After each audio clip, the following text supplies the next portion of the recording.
reached that stage in any particular newspaper, but it has been helpful to me to be able to condense a description of an event into a small chunk. And this is a visual verbal chunk, by the way, because the newspaper framework for the headline is a visual aspect of it, as well as the at least the date. The date could be put down to the minute that it happened, but generally I found in a mural of this size, the year was good enough. Also, there, as you can see, some different kinds of events that we paid attention to and put on the mural. I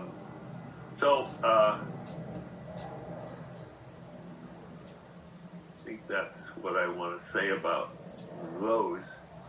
I find it very convenient to summarize history this way, and when we go back and look at the mural again at the end of this presentation, you'll see that we also link them semantically with arrows, or at least with lines. I forget what we did on that.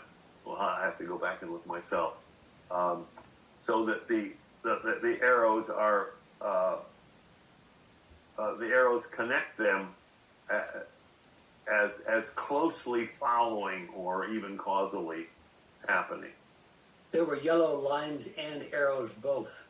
Yeah, I've got the real thing behind me, so I keep looking back and forth. Okay. Thank you, Jim. I mentioned this before. This is the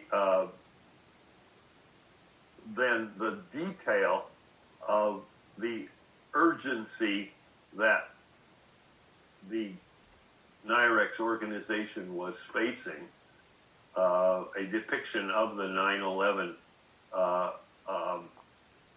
tragedy and of course both in New York and in the Pentagon in Washington, and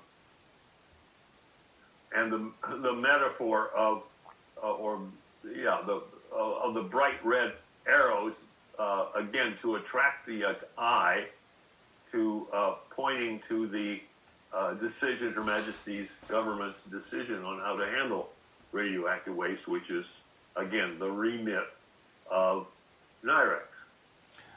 Bob? Yeah. So it seems to me, in terms of supporting making this and also making new, of course we want to make the mural interactive in some way, but also it would probably be useful, and I don't know if you were part of those discussions, it's quite a long time ago, but to record a walkthrough by the author, i.e. you. So when someone has the mural in front of them, they can choose to have you do this guided tour where you will then bring up these kinds of details. So, yes. Thinking of some kind of a trigger for that, right? This has come up a number of times in a number of different contexts. Some people have said that maybe, I didn't know anything about them at the time, but maybe QR,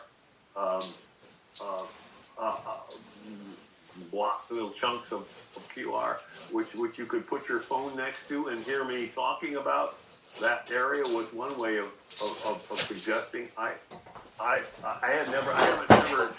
never given this kind of presentation before, and I had to make. I've made these separations, these semantic layer separations. That's called what I've just been doing.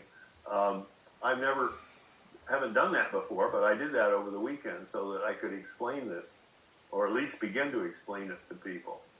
You're right. I would hope it would be possible. I hope we're recording this. Are we recording this one? Yeah, we record all of them. It will be up properly, absolutely. So yeah. I already talked about the government rejecting the first in 1997, the first NIREX plan, and its staff, as you can see what the newspaper, there was no newspaper that had a big headline like this, but it was a big headline for the organization if your staff is cut from 250 to 67. Again, that's kind of how, it's a kind of metaphorical view of if we were the only thing that newspapers were reporting on, this would be the headline. Let's see. I'm trying to go to the. There we go. Oh yeah, and I'll bring you this again. Just shows some of the detail in the mythosphere that I mentioned and explained a bit before.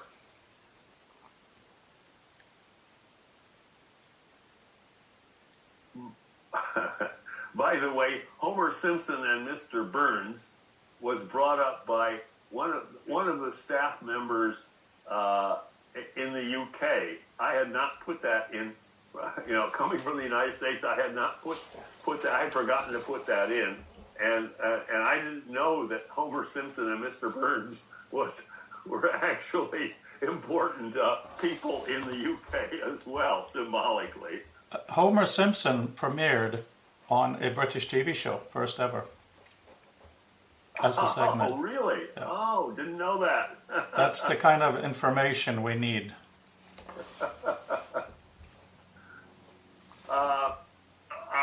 Continuing on the theme of metaphors, it's kind of sometimes hard to imagine how much waste